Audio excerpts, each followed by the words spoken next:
Certainly purchase a scorched earth brand of justice. Consider this. A woman sacrifices $1 billion inheritance for love, choosing a simple life over a dynasty.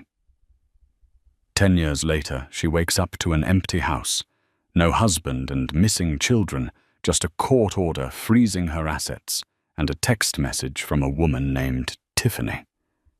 This isn't just a breakup, it's a demolition. However, her ex-husband forgot a crucial detail. She may have chosen poverty, but her last name was still Harrington. And when you steal a Harrington's children, you don't just get sued. You get owned, literally. The silence in the kitchen was the first warning, though Gina didn't recognize it at the time. Usually at 7:45 a.m. on a Tuesday, the Sterling household was a chaotic symphony of chaotic noises. There should have been the grinding of the espresso machine, the thud of Noah's sneakers hitting the hardwood as he searched for his missing shin guards, and the high-pitched negotiation of 7-year-old Emma trying to convince her father that a tutu was appropriate attire for a math test. But today, there was only the hum of the refrigerator.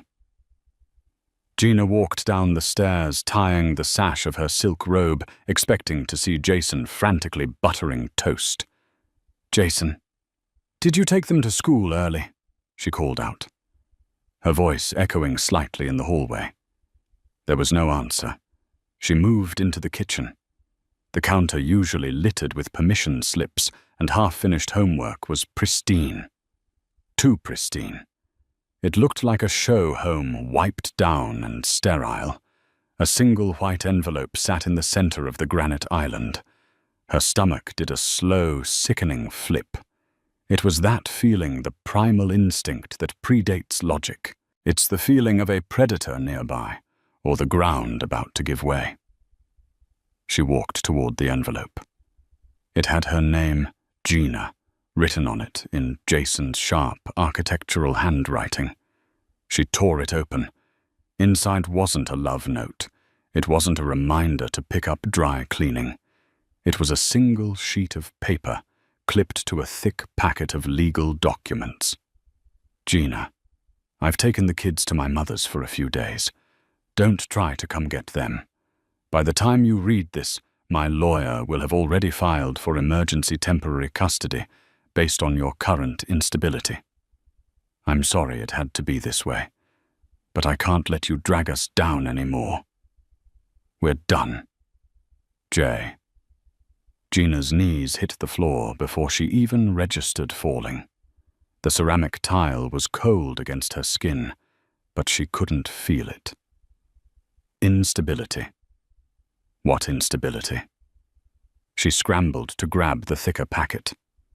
Petition for dissolution of marriage. Emergency ex parte order for sole custody. Her eyes scanned the legal jargon, blurring with tears. Paragraph 4. The mother. Gina Sterling has exhibited erratic behavior, substance abuse issues involving prescription medication and emotional volatility that poses a danger to the minor children, Noah 10 and Emma 7. It was a lie. A fabricated, monstrous lie. She didn't even drink, let alone abuse pills.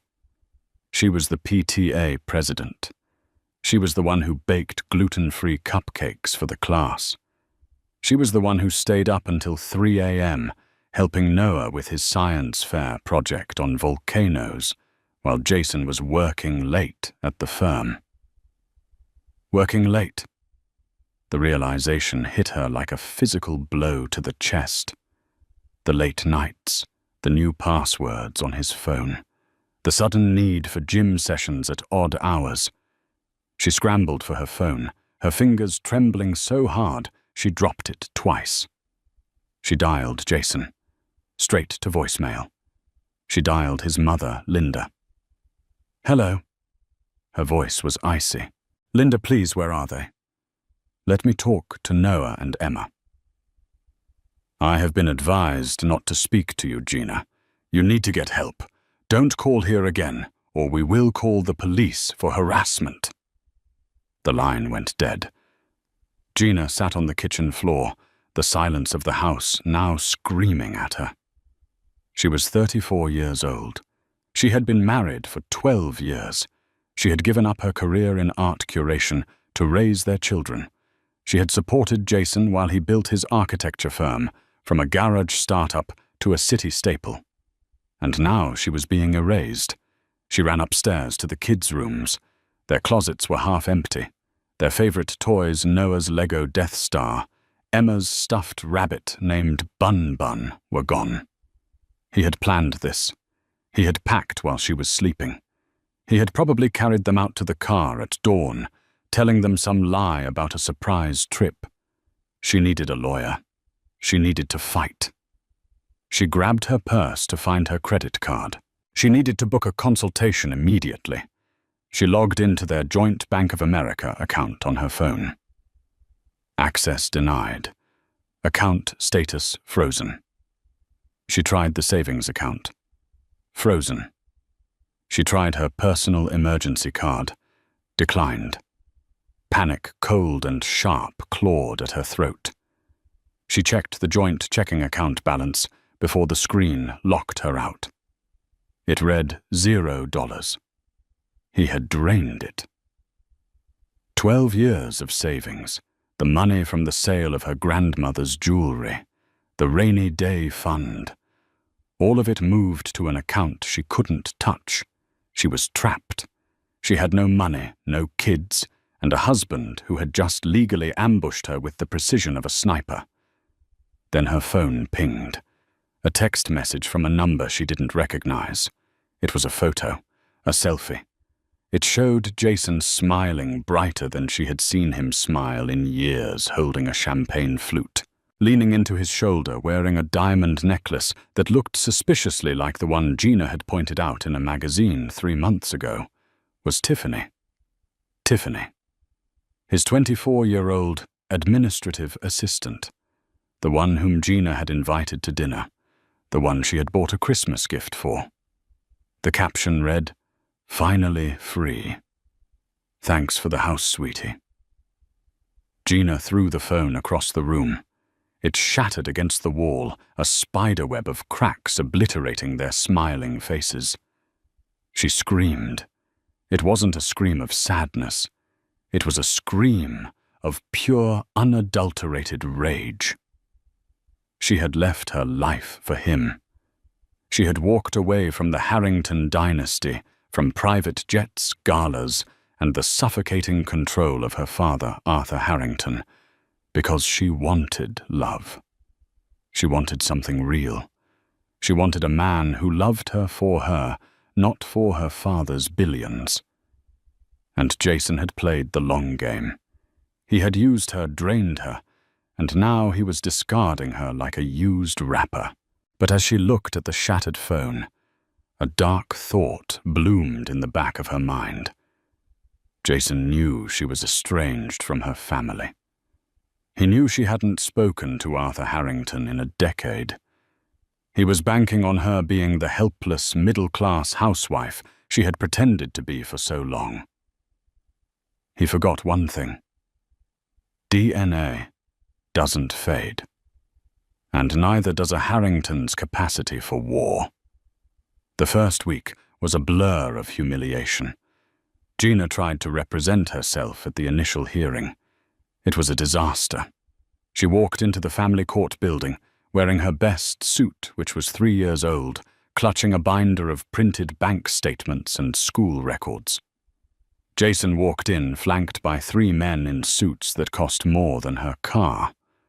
Leading the pack was Robert the Shark Carlyle. Everyone in the city knew Carlyle. He didn't just win divorces, he annihilated the opposition. He was the kind of lawyer who made sure the other spouse ended up living in a cardboard box. When the judge called their case, Carlyle stood up and smoothed his silk tie. "Your Honor." Carlyle said, his voice smooth as velvet dipped in poison. "Mrs. Sterling is currently unemployed, has no fixed assets in her name, and as the affidavits show, has been suffering from severe paranoid episodes. We are simply asking for temporary sole custody to ensure the children's safety until Mrs. Sterling can prove she is stable." "That's a lie," Gina shouted, standing up. "He stole my money. He's with his assistant. Your Honor." Carlyle sighed, looking at the judge with pity. "See the outbursts, the delusion. We have statements from neighbors saying they heard screaming coming from the house just 2 days ago." "Yeah, the scream when she saw the photo of Tiffany. They were twisting her grief into madness." The judge, a tired-looking man named Judge Reynolds, looked at her over his spectacles. "Mrs. Sterling, without legal counsel, I cannot advise you to speak. However, given the evidence presented by Mr. Sterling's counsel regarding your financial instability and the alleged mental health concerns, I am granting temporary custody to the father. Visitation will be supervised pending a psychological evaluation." Supervised. She couldn't even take her children to the park. She had to pay a stranger to watch her hug her own son. "And regarding the assets," the judge continued, "Mr. Sterling claims the funds were moved to a trust to protect the children's future education from your spending habits. This will be reviewed at the final hearing in 3 months." Gina walked out of that courtroom shaking. Jason passed her in the hallway. He didn't look at her. But Tiffany was there, waiting by the elevator. She smirked, a tiny, victorious twitch of her lips. "Don't worry, Gina," she whispered as Gina passed. "I'll make sure Emma brushes her hair." That was the moment. That was the moment the sadness evaporated and the ice set in. She went back to the empty house. She had 48 hours to vacate. Carlyle had filed a motion for exclusive use of the marital residence, and the judge had granted it. She was being kicked out of the house. She had painted the house where she had nursed babies and hosted Thanksgivings. She packed her clothes into garbage bags because she couldn't afford suitcases. She put the few pieces of jewelry she had left, simple things, nothing valuable, into her purse. She drove to a motel on the outskirts of town, the Starlight Inn. The neon sign buzzed and flickered, the L burnt out, so it read Star-ite Inn. The room smelled of stale smoke and lemon pledge. She sat on the lumpy mattress and looked at her reflection in the cracked mirror. She looked old, tired, defeated. She checked her wallet. She had $42 in cash. She had no job. She had no lawyer. She had no home. Jason had calculated this perfectly. He knew she had too much pride to ask for help. He knew she had cut ties with her father when she was 22 because Arthur Harrington had told her, "That boy is a gold digger, Gina. If you marry him, you do it without a penny of my money." She had screamed at her father. She told him he was a cynical old tyrant. She told him love mattered more than his empire. She walked out and never looked back. She changed her name, lived simply, and proved him wrong. Or so she thought. Turns out Arthur Harrington was right. God, it hurt to admit that. It burned like acid. Her father was right. Jason was a gold digger. He just played the long con. He waited until he had sucked the youth and energy out of her, used her social grace to charm his clients. And now that he was successful, he was trading her in for a newer model. She lay back on the motel bed and stared at the water stains on the ceiling.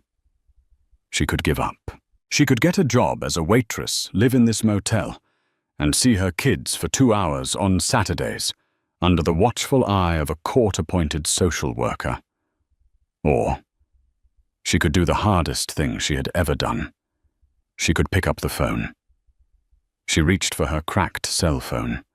Her thumb hovered over the contacts. She didn't have his number saved. She didn't need to. It was burned into her memory, same as her social security number. It was 11 p.m. He would be in his study, drinking a single malt scotch, reading the Asian market reports. She dialed. 1 ring, 2 rings, 3 rings. "Harrington residence?" A crisp British voice answered. It was Jenkins the butler, who had been there since she was a baby. The sound of his voice almost broke her. "Jenkins," she croaked. It's Gina." Silence. A long, heavy silence. "Miss Gina." Jenkins' voice lost its professional edge. It trembled. "Is it truly you?" "Yes, Jenkins. Is he awake?" "He is in the library, miss." "Hold, please." The hold music was classical. Vivaldi. Of course. Her heart hammered against her ribs like a trapped bird. What if he hung up? What if he told her, "I told you so"? What if he didn't care any more? The line clicked. "Gina." His voice was older, rougher, but it had that same commanding timbre that used to make CEOs tremble. It wasn't warm, but it wasn't angry. It was just waiting. "Dad," she whispered, and the word felt foreign on her tongue. "It's been 10 years, Gina. You haven't called on birthdays. You haven't called on Christmas. Why are you calling now?" She took a breath. She could lie. She could make small talk. No. Harringtons didn't do small talk. They did business. "He took them, Dad," she said, her voice cracking. "He took the kids. He froze the accounts. He's with a 24-year-old. He hired Robert Carlyle and they kicked me out of my house. I'm in a motel on Route 9 and I have $42. Silence on the other end. Total, absolute silence. It stretched for 10 seconds. 20. "Dad," she whispered, fear gripping her. "Carlyle?" Arthur asked. Just the name. "Yes, Robert Carlyle. And the husband, Jason. He set me up. He painted me as unstable. He took Emma and Noah." She heard the sound of glass touching wood, the sound of a heavy leather chair shifting. "Gina," Arthur said, his voice dropping an octave, becoming something dark and terrifyingly calm. "Pack your things. Jenkins is coming to get you. Do not speak to anyone." "Dad, I can't pay you back." "Gina," he interrupted, "you are a Harrington. We do not get taken. We do not get discarded. And we certainly do not let mediocrities like Jason Sterling steal our bloodline." I'm sorry, Dad. You were right. "We can discuss my righteousness later," he said. "Right now we have a war to start. Be ready in 30 minutes. The line went dead. She lowered the phone, her hand shaking. Jason thought he had crushed Gina Sterling, the housewife. He had no idea he had just awakened Gina Harrington, the heiress. The car that pulled up to the Starlight Inn wasn't a limo that would have been too conspicuous. It was a blacked-out armored SUV. Jenkins stepped out, looking exactly as he had 10 years ago, perhaps a little grayer at the temples. He wore an immaculate suit that made the motel look even grimy by comparison. "Miss Gina," he said, bowing his head slightly. He didn't hug her, that wasn't the way. But his eyes were wet. He took her garbage bags of clothes as if they were Louis Vuitton luggage. The drive to the Harrington estate was silent. Gina watched the city pass by the transition from the grimy outskirts to the suburbs, and finally to the iron gates of Highgarden, her father's estate. The house was a fortress of stone and ivy lit up like a beacon against the night sky. As she walked through the massive oak doors, the smell hit her old paper beeswax and expensive lilies. It was the smell of her childhood. Her father was standing in the foyer. Arthur Harrington was 72, but he stood with the posture of a general. He leaned on a cane with a silver wolf's head handle. He wore a velvet smoking jacket. His face was lined, his eyes sharp, blue steel. She stopped 10 feet from him. She felt like a child again, waiting to be scolded for a bad report card. "You look thin," he said. It was an accusation. "I haven't been eating much," she admitted. He nodded. He tapped his cane on the marble floor. "Jason Sterling, architecture, second-tier firm. Mostly residential renovations and minor commercial contracts. Net worth approximately $4 million, mostly illiquid. Is that correct?" She blinked. I think so. How do you know?" "I've had a team running a dossier on him since you hung up the phone," Arthur said casually. "Never enter a battle without knowing the terrain." He turned and walked toward the library. "Come, we have work to do." She followed him. The library was vast walls lined with books that were worth more than Jason's entire firm. Sitting at the mahogany desk was a woman she didn't recognize. She was sharp, wearing glasses, typing furiously on a laptop. "This is Ms. Vance," her father said. "She is my head of legal strategy for Harrington Industries." "Hello, Ms. Harrington," she said without looking up. "I've already pulled the court filings. It's a standard aggressive divorce strategy. Robert Carlyle is using the shock and awe tactic, freezing assets, alleging mental instability, isolating the victim. He wins 94% of his cases because the opposing spouse runs out of money before trial." "He has my kids?" Gina said, her voice trembling. "Not for long," her father said. He poured a glass of water and handed it to her. "Here is the situation, Gina. You want to sue him for custody. You want half the assets. That is the pedestrian way. That takes years. I don't care about the money. I just want Noah and Emma." "You will get them," Arthur snapped. "But you cannot fight a shark like Carlyle with a fishing rod. You need a net, a very, very expensive net." He sat down behind his desk and tented his fingers. "I made a few calls tonight.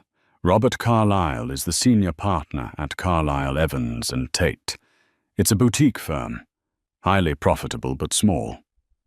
"He's the best in the state," Gina said. "Jason said no one can beat him." Arthur smiled.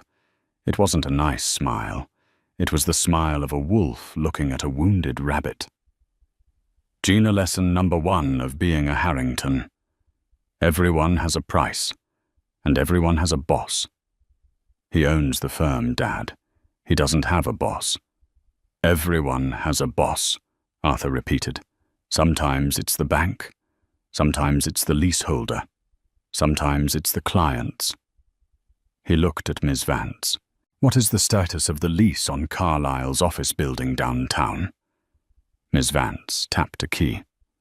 "The building is owned by Bewildered Holdings. The lease for Carlyle Evans and Tate is up for renewal in 6 months.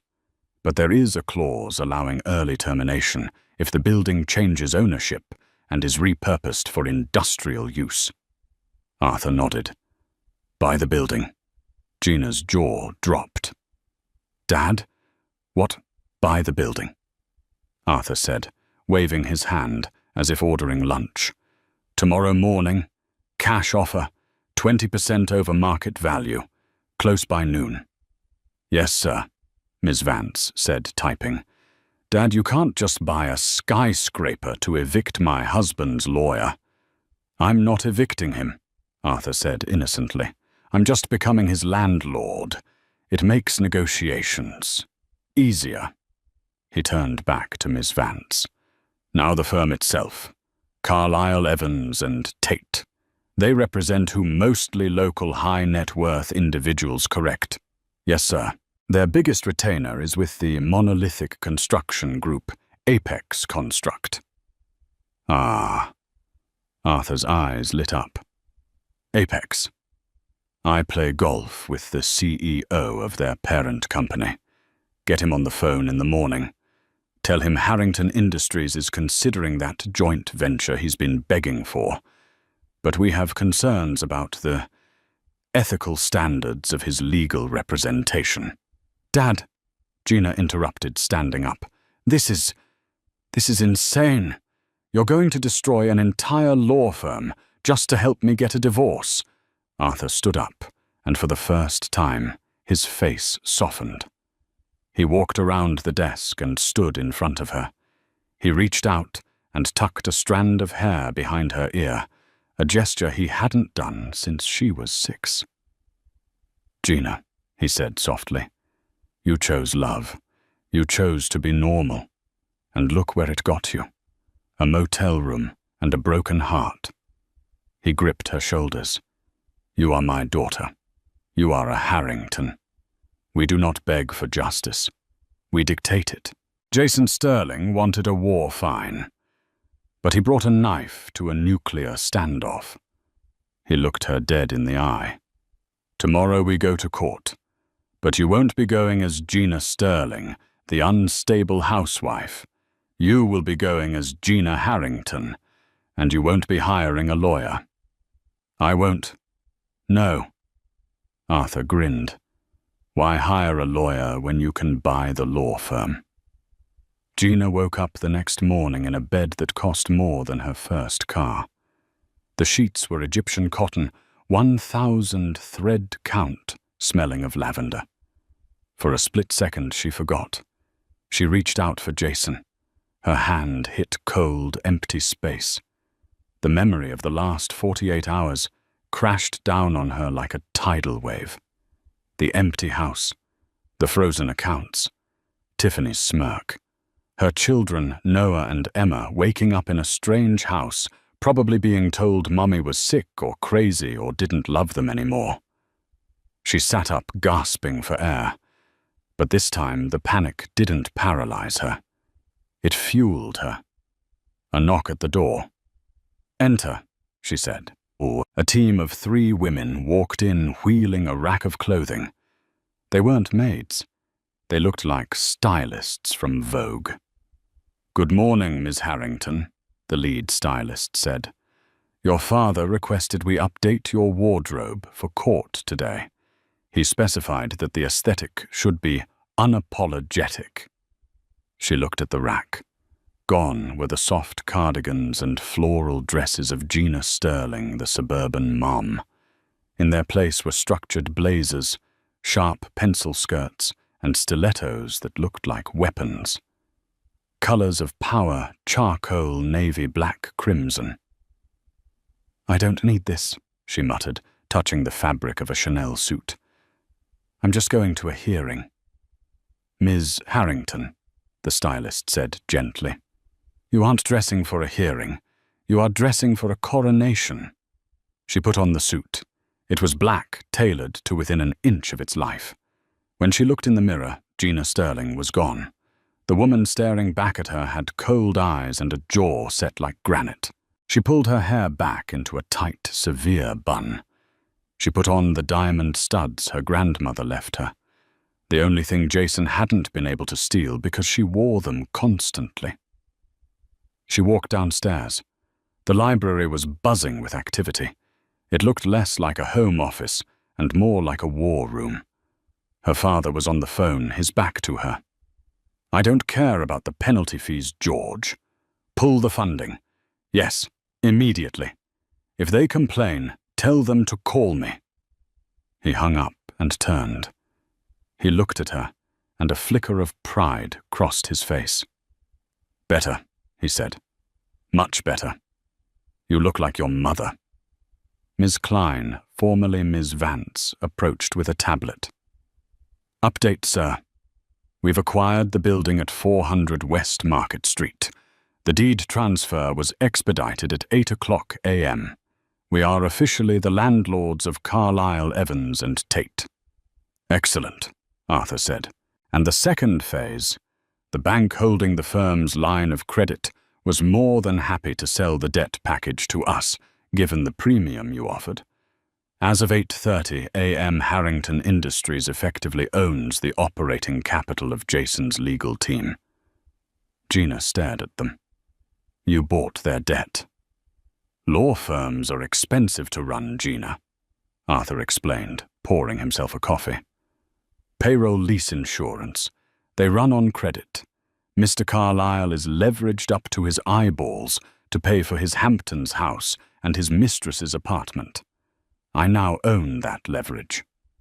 So what does that mean? She asked. It means, Arthur said, checking his watch, that when Robert Carlyle walks into court today, he works for me. He just doesn't know it yet. Her phone buzzed. It was Jason. Her instinct was to ignore it. Answer it, Arthur commanded. Put it on speaker. She tapped the screen. Hello, Jason.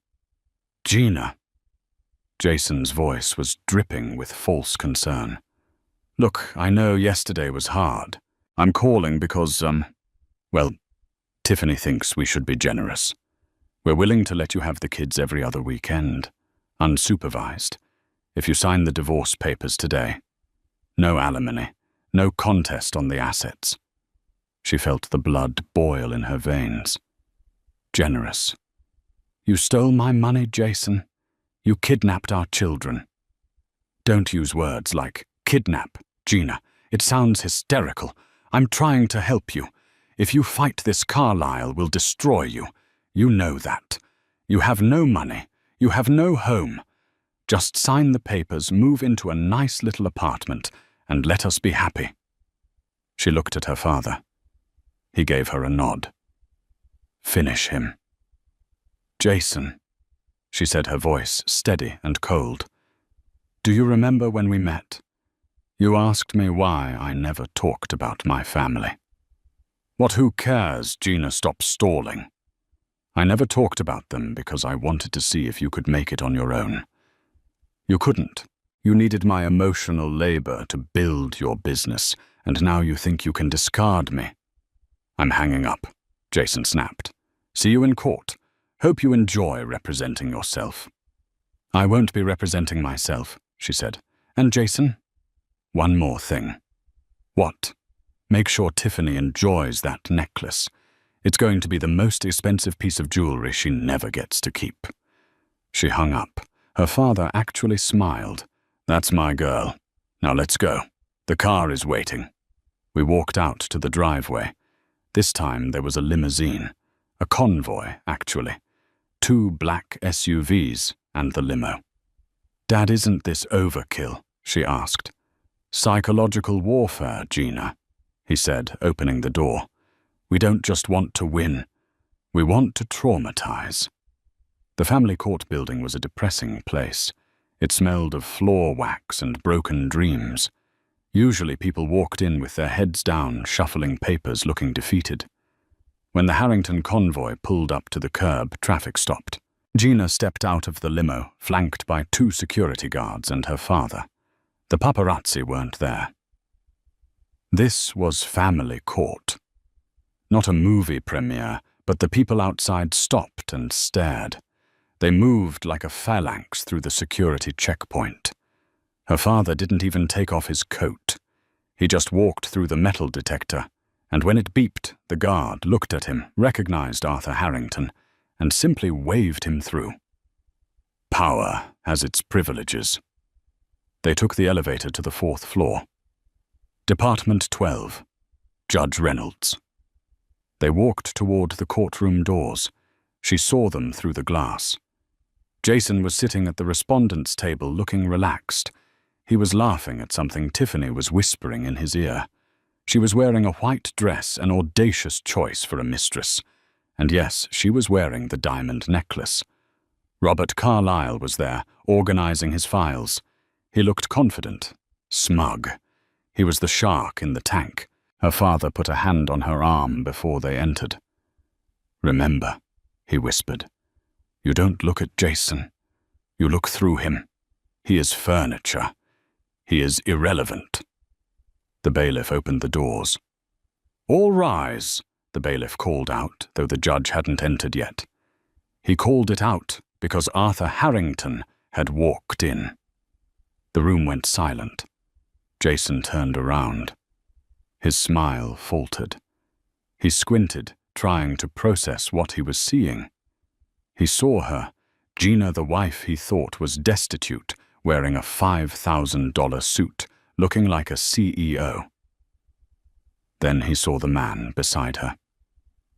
Jason's face went the color of curdled milk. He knew who Arthur Harrington was. Everyone in the city knew. But he had never met him.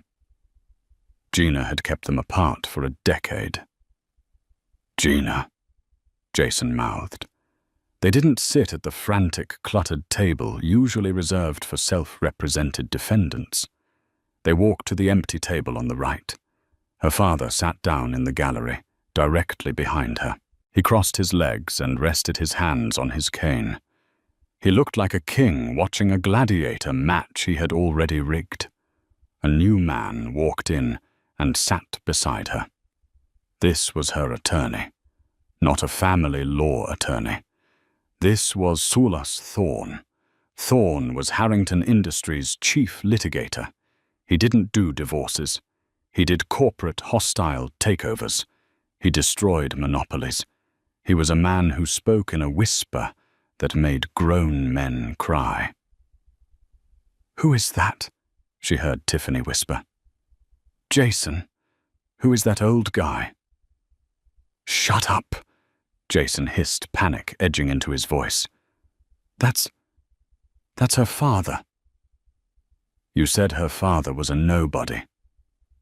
"I said she was estranged. I didn't think—" Judge Reynolds entered. He looked tired, shuffling his files. "All right, calling the matter of Sterling versus Sterling. Part 2 of the emergency custody hearing. Counsel, state your appearances." Robert Carlyle stood up, buttoning his jacket. He didn't look at Arthur. He was focused on the judge. "Robert Carlyle for the petitioner, Jason Sterling. Your Honor, we are here to finalize the temporary orders. The mother has presented no defense, has no counsel, and—" "Silas Thorne," her lawyer interrupted, not even standing up fully, just raising a hand. "For the respondent, Gina Harrington Sterling." The judge stopped. He looked over his glasses. "Mr. Thorne. Silas Thorne. I didn't know you practiced family law." "I don't, Your Honor," Thorne said smoothly. "I practice property law and fraud recovery, but today I am making an exception." Carlyle chuckled, a nervous sound. "Your Honor, this is highly irregular. Mr. Thorne has not filed an appearance, and frankly, bringing in a corporate shark for a custody hearing is a delay tactic. The facts remain. The mother is unstable and homeless." "Actually," Thorne said, opening a leather folder, "we have a few procedural matters to address before we get to custody. Matters regarding conflict of interest." "I have no conflict," Carlyle scoffed. "I have represented Mr. Sterling for 3 years. "Not with the client," Thorne said. He turned and looked directly at Robert Carlyle. "With your employer."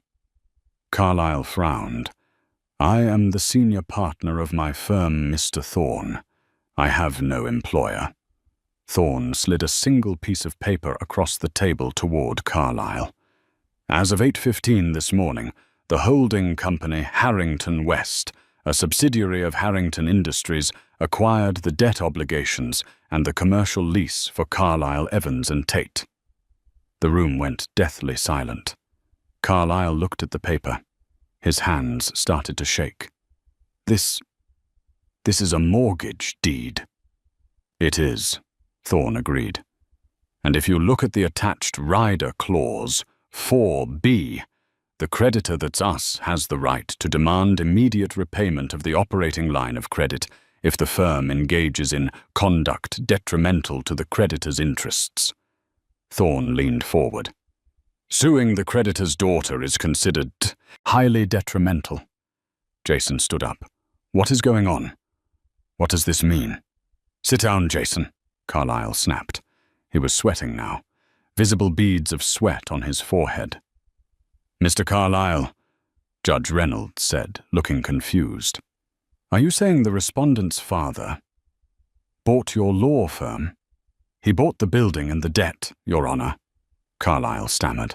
This is coercion. This is legal blackmail. It's capitalism. Arthur spoke up from the gallery.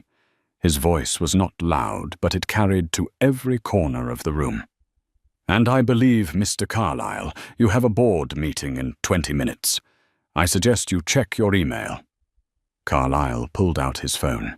He swiped the screen. His eyes widened. My partners, he whispered. Evans and Tate. They voted.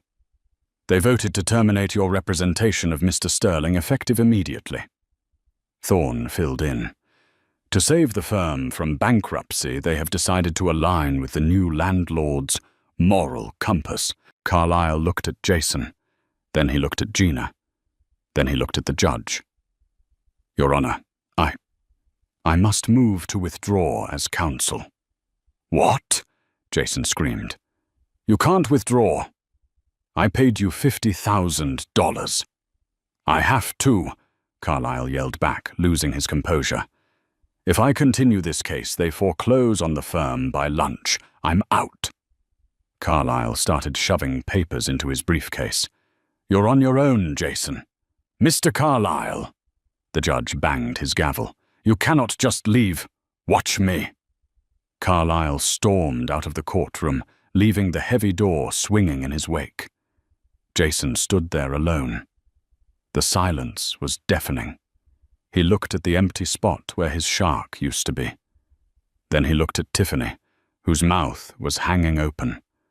Then slowly he turned to look at Gina.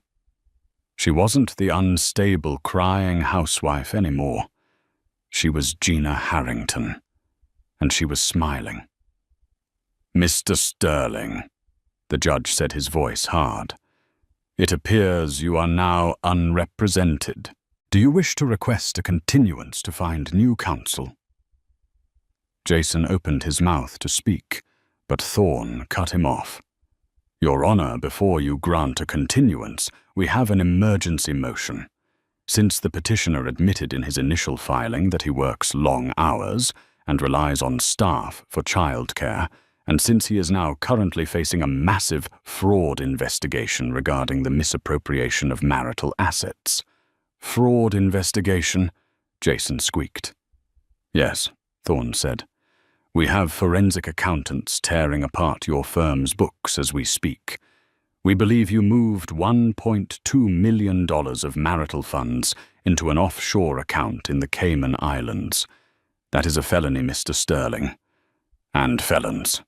Don't get custody. Thorne slammed a thick binder onto the table. The sound echoed like a gunshot.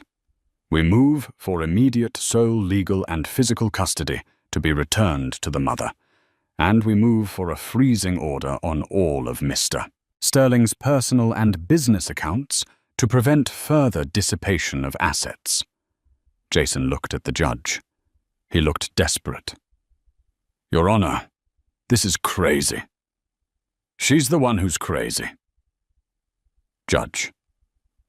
Reynolds looked at Jason, then at the binder Thorne had presented, and then at her father sitting calmly in the back. The judge wasn't stupid. He knew which way the wind was blowing. A Category 5 hurricane named Harrington had just made landfall.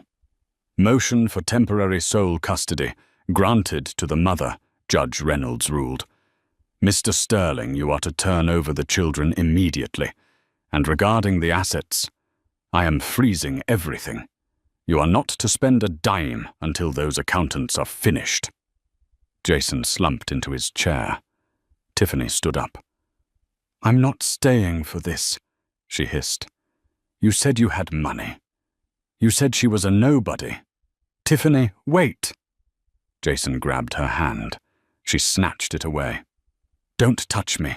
I'm not going down for fraud with you. She clicked her heels and walked out. Gina stood up. She walked over to Jason's table. She leaned down so only he could hear her. "You wanted a war, Jason," she whispered. "You forgot one thing. Harringtons don't lose." She stood up straight. "Now, tell me where my children are." The drive to Jason's mother's house was the longest 20 minutes of Gina's life. This time, she wasn't in a battered sedan. She was in the back of the Harrington limo, her father sitting silently beside her, reviewing emails on his phone. He knew when to speak and when to let the silence do the work. When they pulled up to Linda's driveway, a modest suburban house where Gina had spent countless uncomfortable holidays, biting her tongue while Linda critiqued her cooking, there was no chaotic scene. The fight had been knocked out of them. Jason's car was already there. He must have sped from the courthouse, desperate to control the narrative, before she arrived. She stepped out. Her father stayed in the car. "Go," he said, not looking up. "This part is yours." She walked to the front door. It opened before she could knock. Linda stood there, her face a mask of pinched disapproval. But behind that mask was fear. She had heard what happened. She knew the accounts were frozen. She knew her son's empire was currently being dissected by forensic accountants. "They're in the living room," she muttered, stepping aside. Gina walked in. Noah and Emma were sitting on the couch, their backpacks at their feet, looking small and confused. Jason was kneeling in front of them, talking fast, his hands waving. "And Mommy has been very sick, guys, so we have to be patient with her." "Okay. She might act strange because I'm feeling much better, actually," Gina said, her voice cutting through the room like a razor. Jason froze. The kids looked up. "Mommy!" Emma screamed, launching herself off the couch. Noah, older and more cautious, stood up slowly, his eyes wide. Gina caught Emma in mid-air, burying her face in the child's hair. She smelled like strawberry shampoo and fear. She held her tight enough to bruise, letting the tears she had held back in court finally fall. "I missed you so much, baby. I missed you so much." She looked at Noah. "Come here, Bug." He ran to her, then the stoic preteen act crumbling. They huddled there on the carpet, a tangle of limbs and relief. Jason stood up, smoothing his pants. He looked diminished. Without his expensive lawyer and his narrative of control, he was just a man in a rumpled suit who had gambled everything and lost. "I was just telling them," Jason said, his voice tight, "that we're going to figure this out, civilly." Gina stood up, keeping the kids behind her. "Pack your things, kids. Go to the car. Grandpa is waiting with snacks." "Grandpa?" Noah asked, eyes wide. "Grandpa Arthur." "Yes, go." They ran out the door. She turned to Jason. The room was quiet. Linda was hovering in the kitchen doorway, wringing her hands. "You think you've won?" Jason spat, the venom finally leaking out. "Because your daddy swooped in to save you. You're pathetic, Gina. You couldn't handle me, so you called in the cavalry." "I didn't call the cavalry because I couldn't handle you," Gina said calmly. "I called them because you broke the rules. You didn't just leave Jason. You stole. You lied. You weaponized our children." "It's my money. I earned it." "We'll see what the audit says," she replied. "By the way, Silas Thorne is sending a team to your office at 2 p.m. to secure the servers. I'd suggest you be there to unlock the door, or they'll just take the door off the hinges." She walked out. She didn't look back. The next 2 weeks were a masterclass in destruction. Gina moved back into the house, well, her house now. The court order gave her exclusive use. Jason was staying at his mother's, sleeping in his childhood twin bed. Her father didn't just fund the legal battle. He orchestrated the forensic dismantling of Jason's life. He flew in a team of 4 forensic accountants from Chicago. They set up shop in her dining room, turning it into a command center of spreadsheets and coffee cups. On day 3, the lead accountant, a woman named Miss Cheng, called her in. "Mrs. Sterling, you need to see this." She turned her laptop screen toward Gina. "This is your husband's business expense ledger for the last 18 months. See these recurring payments to Consulting Group Alpha." "Yes," Gina said. "He said they were structural engineers." "They aren't," Ms. Cheng said dryly. "Shell company, registered to a P.O. box in Nevada. The sole signatory is Tiffany Miller." Gina felt the air leave her lungs. "How much over the last year?" $240,000. He was funneling company profits that are marital assets directly to his mistress. He bought her a condo. He bought her a lease on a Mercedes. He paid for her student loans. And here, she pointed to another column. The Cayman account. It wasn't just savings. He was taking out loans against your house, forged signature, by the way, and moving the cash offshore. He was leveraging you into bankruptcy to fund his escape plan. It was worse than she thought. He hadn't just fallen out of love. He had been systematically robbing her blind while sleeping in her bed. He was planning to leave her with the debt while he sailed off into the sunset with Tiffany. "What does this mean legally?" she asked. Silas Thorne, who was leaning against the doorway eating an apple, answered, "It means, Gina, that this isn't a divorce anymore. It's a RICO case. We have him on fraud, embezzlement, forgery, and tax evasion. If we hand this binder to the district attorney, Jason goes to federal prison for 10 to 15 years. He took a bite of the apple. "The question is, do you want him in prison, or do you want him destroyed in a way that hurts more?" She looked at the numbers on the screen. She thought about the text message. "Thanks for the house, sweetie." She thought about her son's confused face when he asked if she was crazy. "Prison is too easy," she said. "He'd be a martyr. He'd blame the system. I want him to know exactly who beat him. I want him to sign it all away." Thorne smiled. "I'll set up the settlement conference." The conference room at Harrington Industries was on the 45th floor. It had a view of the entire city, the city Jason had tried to conquer, the city that was now swallowing him whole. Gina sat at the head of the table. Her father sat to her right. Silas Thorne sat to her left. They waited. Jason arrived 10 minutes late. He looked awful. He had lost weight. His suit was wrinkled. He was alone. No lawyer would touch him. The word was out, Jason Sterling was toxic. He was radioactive. Representation by him was a career suicide mission, because Arthur Harrington would buy your firm and fire you. Jason sat down at the far end of the long marble table. He placed a thin folder in front of him. He looked at Gina, then quickly looked away. "Let's get this over with," he muttered. "We aren't in a rush," Thorne said pleasantly. "We have coffee. Water, no shame." Thorne slid a document across the table.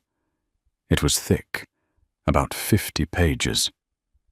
"The proposal is simple, Mr. Sterling.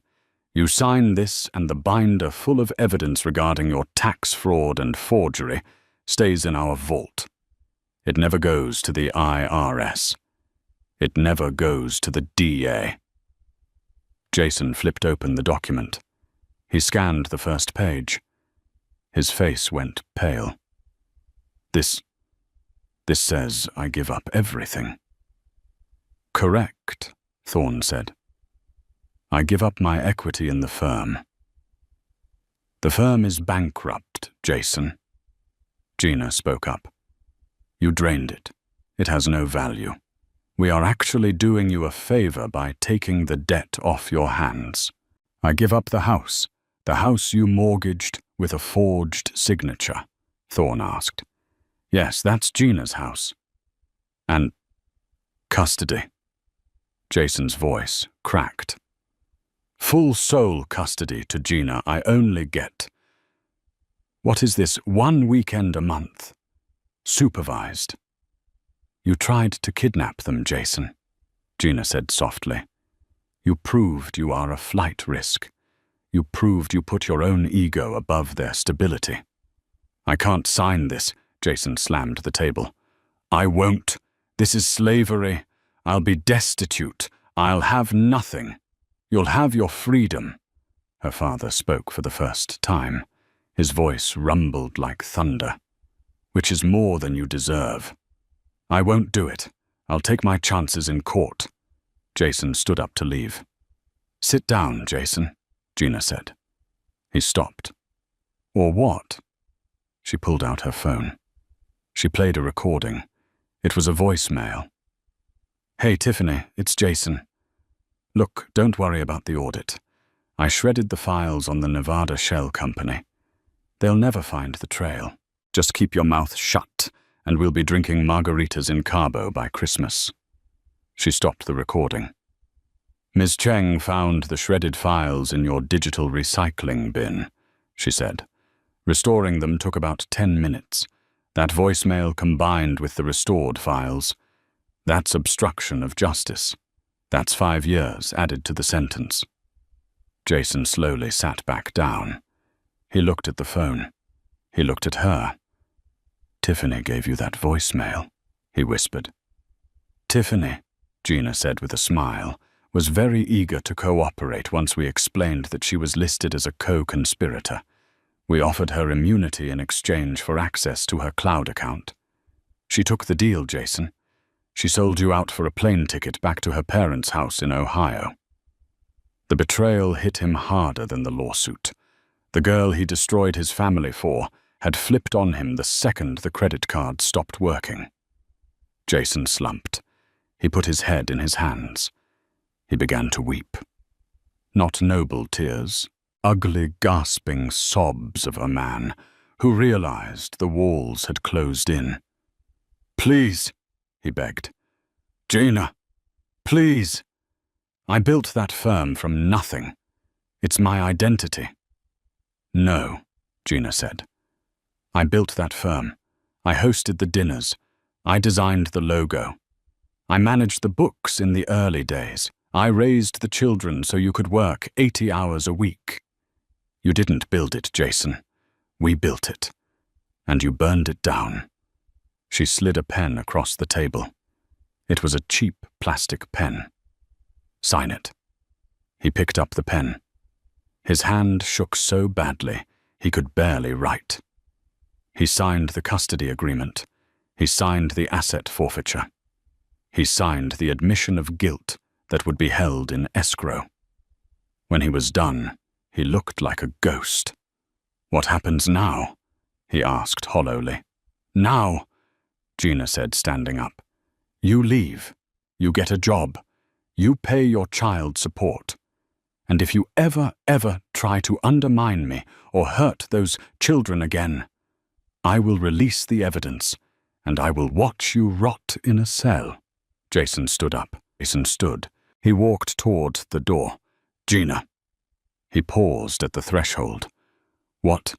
Did you ever really love me? Or was I just a rebellion against him? He pointed at her father. She looked at Arthur Harrington, the man who had bought a skyscraper just to protect her. Then she looked at Jason, the man who had stolen her grandmother's jewelry. I loved you, Jason, Gina said honestly. I loved you enough to leave a kingdom for you, but you loved the kingdom more than you loved me. He lowered his head and walked out. 6 months later. Gina walked into the new gallery space downtown. It was beautiful high ceilings, natural light walls adorned with avant-garde pieces. The sign on the door read, Sterling and Harrington Art. She hadn't dropped his name. She kept it. It was her children's name, and she wasn't going to let him take that from her, too. She had redefined it.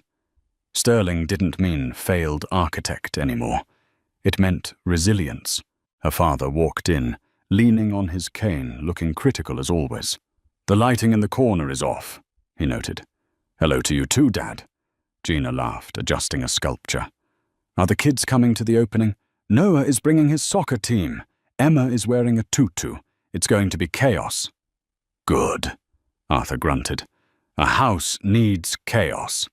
He walked over to the window. "I heard about Jason." "Oh." She hadn't spoken to him since the settlement. He's working as a project manager for a construction firm in Jersey, making a decent wage, living in a studio apartment. "Is he?" "Yes, and he's seeing the kids this weekend." "Supervised?" "Yeah, he takes them to the zoo. He's trying. I think hitting rock bottom was the only way he could actually learn to be a father." "Perhaps," Arthur said. He turned to her. "You did good, kid. You didn't just win. You ruled." Gina looked out the window at the city skyline. She wasn't the naive girl who ran away from her fortune anymore. And she wasn't the victimized housewife. She was Gina. She was a mother. She was a fighter. And yes, she was a Harrington. She touched the necklace around her neck, the one Jason had given Tiffany, which she had reclaimed as part of the settlement. She had melted down the setting and had the diamond reset into a sharp, solitary pendant. A trophy. "Come on, Dad," she said, taking his arm. "Let's go open the doors. I have a life to live." And that, my friends, is how you handle a betrayal. Gina didn't just get mad, she got smart and she got even. Jason thought he could crush her because she was kind, but he forgot that kindness isn't weakness. He woke up a sleeping giant and paid the ultimate price: his reputation, his fortune, and his control. It's a brutal reminder that when you marry someone, you're marrying their family too, and you better make sure you don't cross the wrong one. Gina proved that the best revenge isn't just living well. It's owning the building your ex-husband works in. If you enjoyed this story of justice served cold, please hit that like button. It really helps the channel grow. And if you want more stories about cheaters getting exactly what they deserve, make sure to subscribe and turn on notifications. Let me know in the comments. Would you have sent Jason to prison, or was leaving him with nothing a better punishment? I'll see you in the next video.